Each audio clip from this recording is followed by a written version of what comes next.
తెలంగాణ రైతాంగం విషయంలో ప్రధానమంత్రి నరేంద్ర మోదీ నేతృత్వంలోని కేంద్ర ప్రభుత్వం కక్షపూరితంగా వ్యవహరిస్తోందని ముఖ్యమంత్రి రేవంత్ రెడ్డి తీవ్ర స్థాయిలో ఆరోపించారు.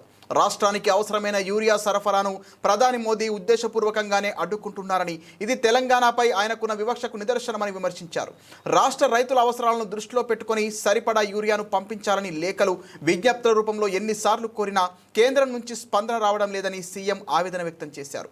కేంద్ర ప్రభుత్వ ఈ మొండి వైఖరిని తెలంగాణ కాంగ్రెస్ ఎంపీలు పార్లమెంటులో గట్టిగా ఎండగట్టారని ఆయన ప్రశంసించారు. ఈ విషయంలో తెలంగాణ ఎంపీలకు మద్దతుగా నిలిచి రైతుల పక్షాన గొంతు విప్పిన ఎంపీ ప్రియాంక గాంధీకి ఆయన ఎక్స్ వేదికగా హృదయపూర్వక ధన్యవాదాలు తెలిపారు.